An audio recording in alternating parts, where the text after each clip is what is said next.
എല്ലാവരെയും ദൈവം സമൃദ്ധമായി അനുഗ്രഹിക്കട്ടെ എന്ന പ്രാർത്ഥനയോടെ നമുക്ക് ദൈവത്തിൻ്റെ വചനത്തിലേക്ക്, ആ നന്മയിലേക്ക് പ്രാർത്ഥനയോടെ പ്രവേശിക്കാം.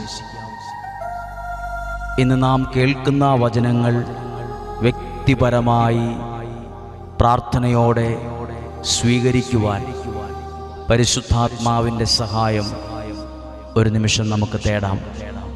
കാരണം ദൈവത്തിൻ്റെ വചനം പരിശുദ്ധാത്മാവാൽ നിവേശിതമാണ്. ഈ വചനങ്ങൾ മനസ്സിലാക്കുവാനും ഈ വചനത്തിൻ്റെ നന്മകളെ സ്വീകരിക്കുവാനും വ്യക്തിപരമായി അതനുഭവിക്കുവാനും പരിശുദ്ധാത്മാവിൻ്റെ വലിയൊരു സഹായം നമുക്ക് ആവശ്യമാണ്.